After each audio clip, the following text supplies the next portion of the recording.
Just setting everything up and cool.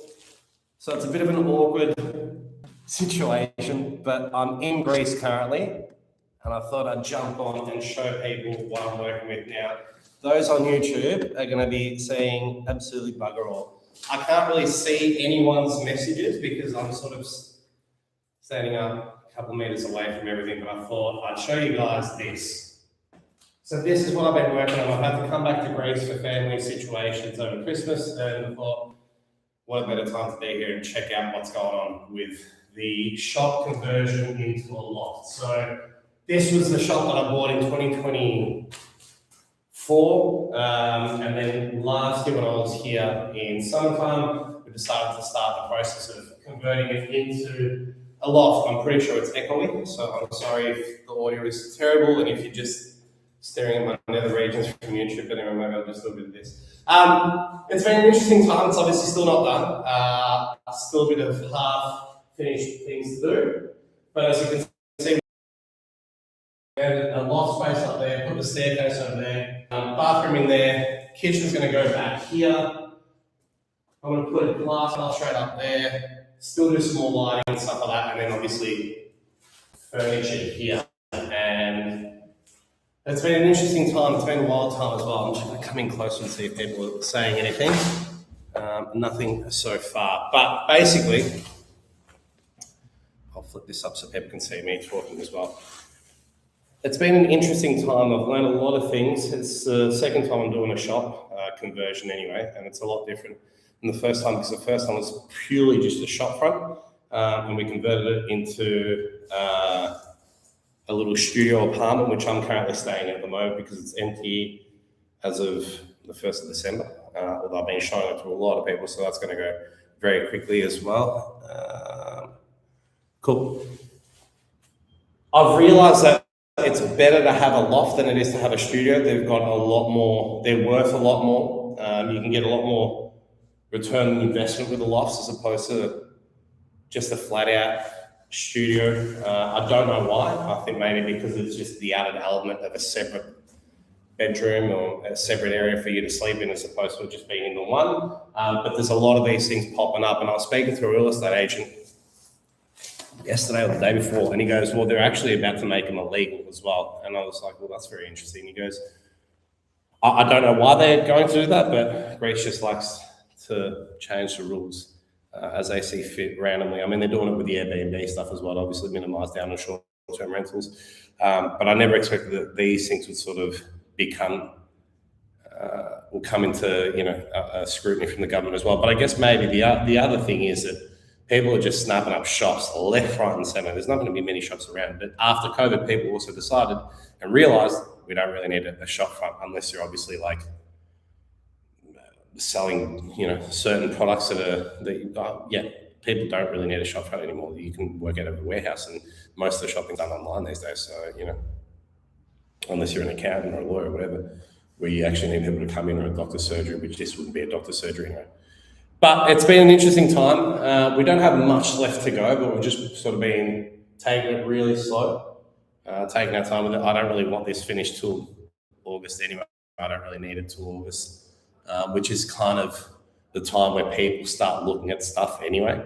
Now's kind of a quiet time to be leasing out properties, as I've realised, because the interesting thing is I've got a property down near the lift called Biddigal, which is the first shop that I bought during COVID. We converted it and blah, blah, blah.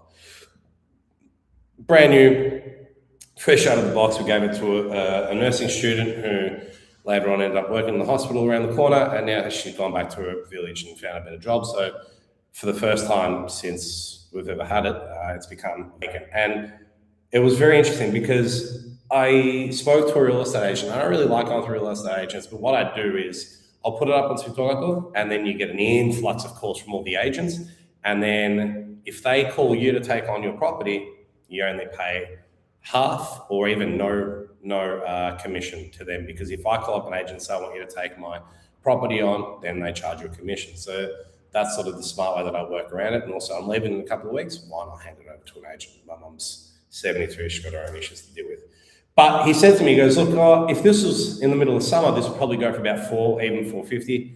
because students are wanting to snap this up before, before school starts. Now it's a dead period. You're probably looking at about 350 to 380. I was like, isn't that interesting that even the time when like a 6-month break or an 8-month break in the year can really drop your prices in Greece as well. So I guess maybe it makes sense. And same back at home. I don't know. I don't really lease out properties back at home. I've been in the one place for about 8 years, so I've never had to do it. But I thought I'd jump on and show you guys. It's not that I've been lazy. I've got a whole lot of videos from summer, from when I was here 5 months ago, of how this thing first started. I mean, to give you guys a bit of an example of what we've done, we dug into this ground and gained ourselves about 20 centimeters. For those on YouTube, you can't really see much, but anyway, I'll see if I can. We dug into the ground here, and we were quite lucky because once we started the dig, we realised that there were issues. Whoever obviously put down the familiar, or what do you call I get lost for words sometimes. What's the word that I'm looking for? Anyway, they're not stumps, but whatever it is, the base down the bottom has cracked over time and it started to concave inwards. So we're like, all right, well, let's just rip everything up. And it was a blessing in disguise because once we ripped it all up, we ended up digging down 20 centimeters, filling it with 10 centimeters of concrete foundations, that's the word. And now we've gained 10 centimeters that we've been able to spread across both levels. So it's actually turned out to be a blessing in disguise. And then slowly just continued on with everything and built what you can see behind us. So added in the loft, it was just straight up 4 meters of height, which is beautiful because you can get a bit of space up there between both layers. Build a big-ish bathroom for here. You can't really see it because I'm blocking the views. There you go. It's meters above, and the bathroom is about the exact same height underneath. Not exact same because we've got a little bit of an overhang from the second floor. But essentially, we turned a 30 square meter shop into a 40 square meter loft, 10 square meters above, 9.5 or whatever it is. So a lot of people have walked past and gone, oh, this looks really nice. It's going to be how much you're going to rent it for, blah, blah, blah, this and that. There's a lot of interest around. Also, the guy next to me has finally decided, like, no, I've given up on, I think he's got a dental practice or some kind of orthodontist practice. And he's like, no, I'm going to turn my shop into a loft as well. I want to convert it. I want to retire. You've given me, what's it called? Oh, I can't even. I'm so wrecked. It's cold and miserable here, and I love Greece. So I thought I'd just jump on and have a bit of a chat, answer some questions. I took a client through here the first week that I got here just before New Year's Eve. I was here on the 28th, I think. I met up with him, I think it would have been even like almost New Year's Eve. Took him and his wife through this shop, showed him what we do, how I do it, explained everything, and he now wants to do the same stuff. So I'm about to start looking around for properties for him as well. Just got off the phone with another lady who had some issues with land situations going on and all that kind of stuff. And people are constantly calling me up and saying, hey, how do I do this? What's the best way to do this? What's the best way to do that? Da, da, da, da. So if you do have any questions, buyinggreece.com.au is a way you can get in touch with me, or at buyinggreece across the social media platforms. Send me a message, send me an email. Apologies if I take a bit of time to reply to people. I'm running around like crazy for me and for clients as well, mind you. So, and I'm also applying for another property that I've just seen now that I'm desperately trying to get. So running around trying to do the Greek banks, which is oh so fun when you've got limited amount of time, and I'm talking weeks. I've come up for about 3.5 weeks, I think, in total, and I'm like, right, let's hit the ball running, let's hit the ground running and just start going nuts. So in about 3 weeks so far, I've found a property, applied for a home loan, done a few more other things, and gone insane. I'm almost looking forward to the 30-hour plane ride, whatever it is, home, because I was saying this to a friend of mine last night. I'm like, I'm actually looking forward to the plane ride home, because for those whatever hours that you're on the sky, I'm uncontactable. No one can do anything. I can't do anything. I'm going to sit there and just eat, drink, watch movies, sleep, shipwrecks when turbulence hits. That's basically the 27 hours or 30 odd hours that I go through, that I experience when I'm flying from Australia to Greece and vice versa. But happy New Year to everyone. I hope the holidays have been good. New year, new property. New year, new me in a new property with a new psychiatric disorder once this is done, no doubt. It's been an interesting time. I've learned quite a bit. Not that I didn't expect anything, but a lot more things that have come out where I was like, okay, maybe this next time do this, maybe next time do that, maybe next time don't do this. I'm still very cautious and concerned and curious to see how this is going to come out. It's come out a lot better than what I thought. I mean, it's always in your mind, you sort of have a concept of, right, I want this, I want that. Ideally, the measurements should work out, blah, blah, blah. When I came back here for the first time a couple of weeks ago, because mind you, I sort of just gave out orders to people, did what I could, and I left before the rest of it was done. I think we had just put the floor down, we had just put the stairs in, and then I left. So the door wasn't in, the windows weren't in. The windows went in 2 days ago or 3 days ago, whatever. I put it up on my Instagram and TikTok for you guys to see. And now I'm waiting on prices for, I want to put up a glass balustrade along there, but I might also just do like a metallic sort of frame thing. I'll see. It's the same guy who's done the stairs behind me, so who's a mate of a mate. Did a really good job, didn't overcharge me. So I'm like, great, you can just take the job, just let me know what it's worth.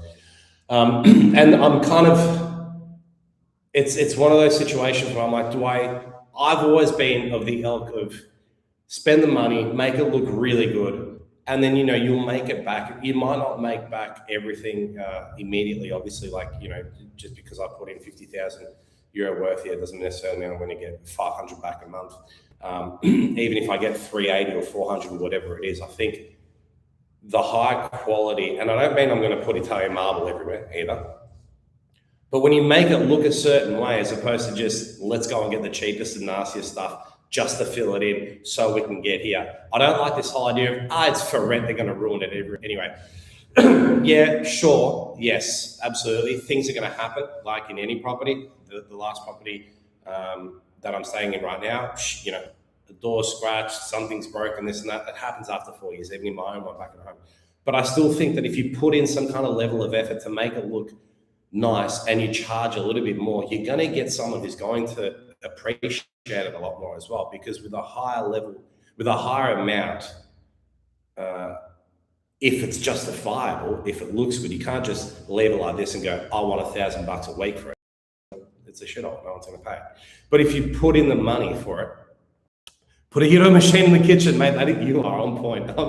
That's actually a brilliant idea. But I personally believe that if you put in a little bit of effort, spend a little bit more than what you normally would, not extremely, not an extreme amount, but something that makes it look a little bit nicer. You go for that little bit more expensive tile, that little bit more expensive cabinetry, or the glass balustrade, which is going to be a lot more expensive. It just looks different on the eye. And when someone comes in, especially if you mark up the price, which you're effectively going to make back over the next 5 years anyway, I think you get a different level of person in here and someone who's going to appreciate it. And that's proven to me over how many properties that I've had, which I've done the exact same blueprint. I don't go for the cheap. I don't go for the most expensive either, because why would you? It's not your own place. But I definitely don't go for the cheap. I go in between cheap, expensive and mid-tier, to be honest, like closer to the mid-tier if I had to put it on a spectrum. But I find that with all that stuff, you generally get better quality things that look nicer as well. And it just hits differently on the eye. And then when you mark up your rent, people can't really complain, because they're like, well, yeah, it's actually worth this, because A, it's brand new, it's got all the white goods in here, it's put in some nice white goods. I'm not putting Miele products, but I'm also not getting stuff from Southeast Asia either. And like a bigger TV, generally people here will put in a 32-inch TV. I go 55 inches. And, people lose their mind, like, what are you going to do 55 inches? It's not for me. That person's going to come in, it's going to be like, God damn, he's got a 55-inch TV here. Yeah, well, that's why I'm charging what I'm charging, man, as well. I've got glass balustrades, I've got 55-inch TV, I've got, a nice lounge or a nice bed or a nice whatever it is, something that's actually, so at the end of the day, I build it for something that I can live in as well, because if I can't live in it, then why would I expect someone else to pay me to live in it as well? The labourers are safely installing the good stuff anyway. Yeah, that's exactly right. There's this whole thing where people are like, oh, don't, and my mum's this way as well. Like, it's the old school mentality, like, don't put in the nice stuff, they're just going to ruin it. They're just going to ruin it. They're just going to ruin it. I hear this from every Greek as well. You're an idiot. Don't spend the money. They're just going to ruin it. Yeah, or spend the money and get some, and charge higher. Because the person who's going to pay more isn't going to ruin it because they're like, well, I'm paying more. Also, I'm asking for two deposits, the way they work here, they give you a bond and a month's rent. So you ask for a month's rent and 2 months bond, so essentially 3 months in total. You don't get your bond back if it's, and I guarantee you, say for argument's sake, this is going to go for 400, right? I'm just throwing a number out there, but probably around 400. I get an €800 in bond that they don't get back at the end of the day if they ruin a TV. What are they going to do? Like chip at the fucking tiles? Like, all right, fine. Like, it is what it is, man. At the end of the day, it's a rental, and you can claim back. I'm claiming everything through the Australian government. Like, I'm doing everything legitimately through my accountants. Australia knows about everything. I mean, I could probably not do that, but fine. I'd rather do everything legally. Like, here you go, Mr. Taxman. I'm paying double taxes, but then here's everything that I've spent in Greece. Here's the damages. Here's everything. Here's the depreciation. Blah blah blah. All that kind of stuff. So, at the end of the day, man, people are gonna people. You can't just. That's my advice, my theory. It works for me. It might not work for other people, and other people might have other ideas. I don't know, but that's what I have seen work for me. It's a blueprint that has got me to this place. I'm going to continue it. Style is not an extra cost. To a degree, I mean, to be fair, with my stupidity, it is, because I've gone through and picked out, excuse me, I can't even remember, but it's sort of like the matte gold finish on a green tile and this and that. And I said to the lady, I'm like, why is it this much? Like, you picked the most expensive stuff in here. And I'm like, yeah, okay, makes sense. But it looks insane. I can't wait to show you guys the finished product, because it's going to look amazing. And that's fine. But also the extra cost here for the bathroom stuff. I think the bathroom's costing me, we're talking bathroom, shower, toilet, basin, taps, tiles for the whole place in the bathroom, €2,700. If I went the cheaper stuff, it might have been €2,000. I mean, it's $5,000? Okay. And that's the luxury that we have here as Australians. Like, it's like bartering in Indonesia. You're like, I'm bartering for 50 cents. Once you get that whole thing out of your mind of like, oh, but it's extra. How much extra are we talking, man? Like, it's $5,000. What can do this in Australia for $5,000 and see if half your stuff don't come from the $2 Chinese shop down the road? Like, okay, let's spend it. You're going to make it back at some stage anyway. I think this is, in total, it's cost me about, and I'm going to do it at the end. Hang on, let me just see. Can I join to talk about tours? I don't like art. I don't know how to let people join. I've never dealt with that kind of stuff, so I don't know how to do that. Great. Now my builder's calling me. I don't know if you can hear that. They're calling me. It's never ending. It's 12:45 on a Sunday. Actually, he needs to come in and do some stuff. I actually live around the corner. My mum does anyway. This is where I sort of grew up, but he's coming over to change some kitchen stuff for us and replace an oven. 12:45 on a Sunday, mind you. I love this builder. What was I saying? I can't even remember what I was saying, but that threw me. Anyway. Oh, the pricing. I think all up, it cost me €26,000 to buy the shop. And yeah, I'd say probably €40,000. Yeah, I could even push out to 45. It's not 45, but whatever. Let's call it 45 for argument's sake, which it absolutely isn't. €45,000. It's already been evaluated at about 70,000, and we haven't even finished it. I was talking to a few agents. There's a few more around the corner that have sold for 75 to 80, and they're renting out at 500. So immediately, okay, fine. Go the cheaper option if you want. It doesn't bother me. Like, it's not. I just don't understand why people have this fear of, they're going to ruin it for you. It's okay. You're going to make it back anyway, and just keep the bond here. Labor is so cheap here; it's nuts, and things are cheap here in general as well. Like, it's not that bad, but that's just me. What sort of tools did you want to talk about? I really don't know what I'm doing with this sort of stuff. I'm like an old man with technology. I'm like, where is the button? I'm also looking at 3 different cameras. But I don't even know how to let someone join and what happens when someone joins. I'm scared that someone's going to get their little PP out, and then I'm going to get banned and blocked and chased and get a mark on my name with the police. Oh, it's cold on the concrete. It's amazing in Greece. It was -1 when I landed. It was beach the week before and then -1. It's amazing. But also I hear 41 degrees in Melbourne, currently burning. So I hope everyone's good. About 10 fires going on at the time, I think. But yeah, I wanted to show people what it is that I'm doing here, and I'm actually really proud of it because there's a few things that I want to see. I don't know if you can see up above.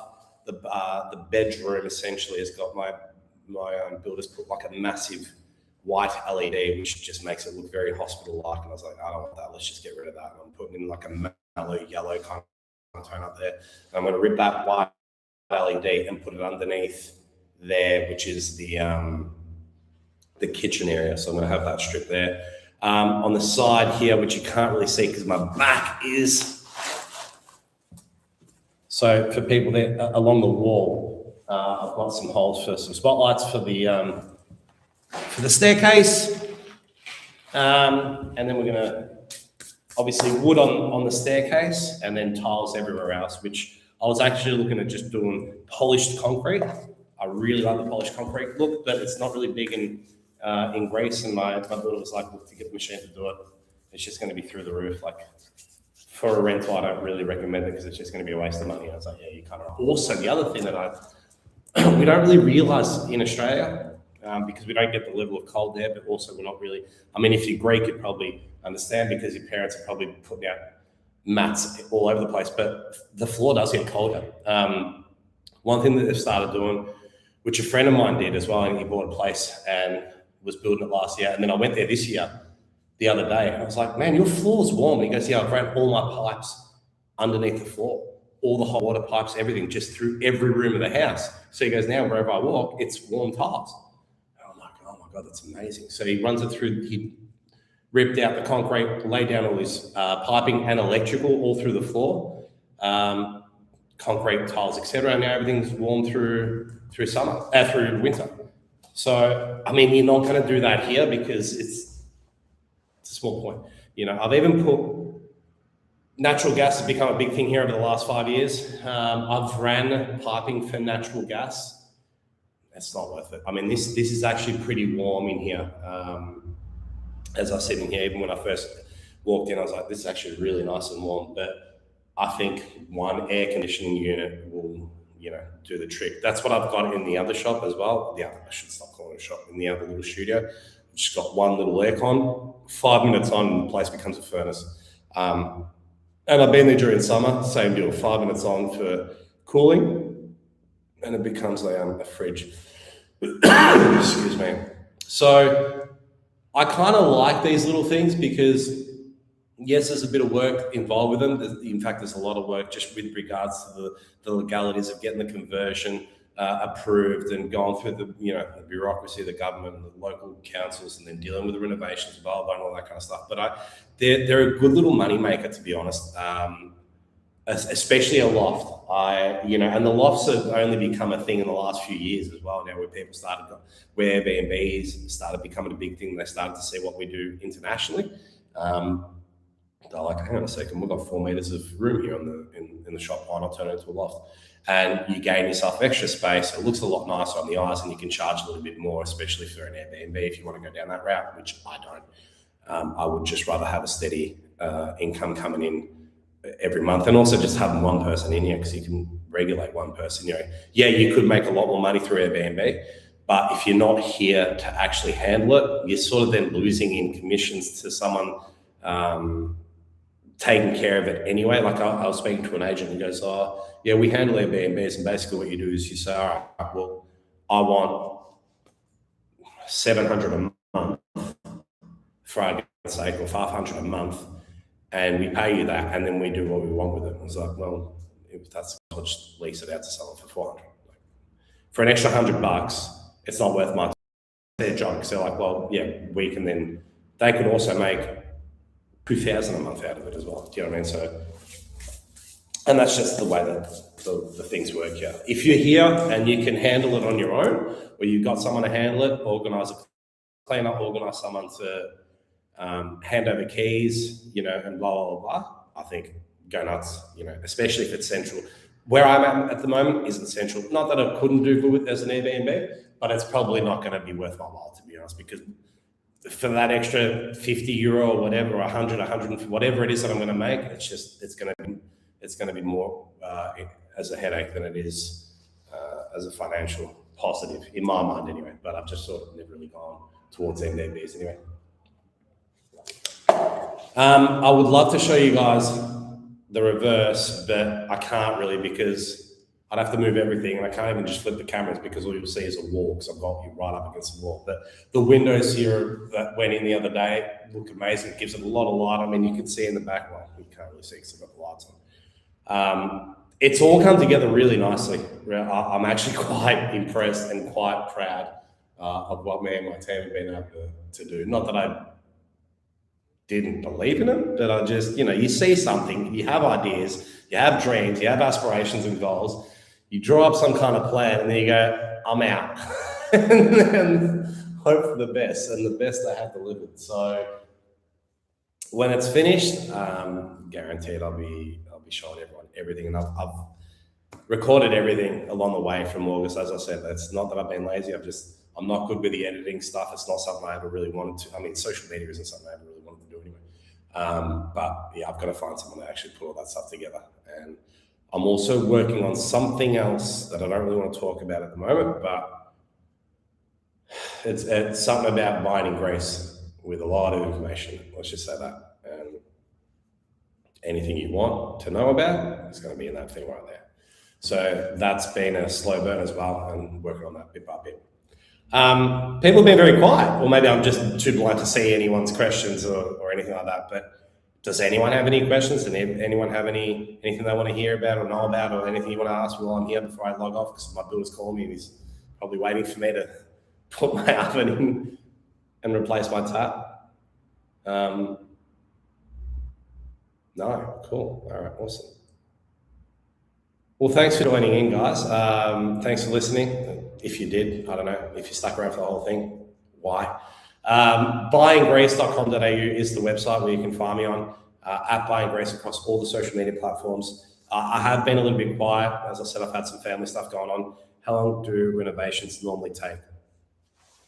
How long's a piece of string? Like, what are you doing? Are you doing a bathroom reno? Are you doing a full reno? Are you just removing a wall? It depends on how, and it depends on your financials. I was talking to my builder about doing this thing, and he's like, I could do this in 10 days if you want me to. If you had everything ready to go, permits approved, skips ready, blah, blah, everything that you needed, and we're not waiting on anything, goes, something like this can take me 10 days to do a bathroom or whatever. Yeah, a bathroom, mind you, not the whole thing. So this whole thing can take about a month, really. Excuse me. But to do a bathroom, it's like I can get it done in about 10 days. It's not if everything's ready to go. But again, it depends on what you want to do. And also the other thing is, once you start doing renovations, because the new place that I'm looking at buying, it needs work. I just buy stuff that need work, because I know I can get the work done and for a certain price, and it's worth my while. So everything I look at is needs a shitload of work done. And he said, which I knew anyway, he goes, look, the issue isn't just like, yeah, we'll knock this wall back and extend the bathroom, blah, blah. He goes, I don't know where the pipes are coming from. If they're coming from this way, then we have issues. If they're coming from the other way, we don't have issues. You can't tell until you start digging up. Once you start digging up, you're digging up concrete. You can't just plug it in. Like he goes, there's so many things that pop up. And also when you do a reno, it's not as simple as, especially in buildings that are like built in the 70s or 60s, which a lot of the Greek buildings are. Once you open up something, it's best to replace pipes. It's best to replace electrical wires and cables and all that kind of stuff, because if you don't, then you're going to have to break that same ground to re-replace it when it's finished. So you don't have to replace it. But if you've opened it up, get rid of it, replace it. It could cost an extra €500. Do it. That's the best advice I can do. If you're opening up, if you're breaking ground to open something up, to build something or change something, whatever, change it all. Because then you know it's done, it's brand new, you don't have to worry about it for the next 20 years. Because I guarantee if you don't, 5 years later, you're breaking the same ground and probably destroying the tiles that you just put in. And the tiles can go for 40 years. But you're breaking those tiles to then replace the piping that you should have done, but you didn't want to do it because you didn't want to spend the extra €500 or whatever it is to do it. So it's not that expensive here as well. If you're going to do something, do it properly. That's why I just buy something derelict and do it all from scratch, and I know it's all brand new. The other place that I've done that with all my places, and all my places I haven't had to touch. And I bought my first one in 2018, so 2017 or something like that, you know. Other than like a few little odd things that, you know, might arise. Actually, there hasn't even been anything. I think the only thing that we had to do was reseal the roof because it didn't take properly on the first time, and that was it. But everything else was done. On the second one, haven't had to do anything other than like under the sink. I think the rubber seal went. So those bits and pieces, like things like that are just a common seal or whatever. Of course, you're gonna get those issues, but structurally, I haven't had to touch anything. It's been 7-8 years with it, you know, since the first property.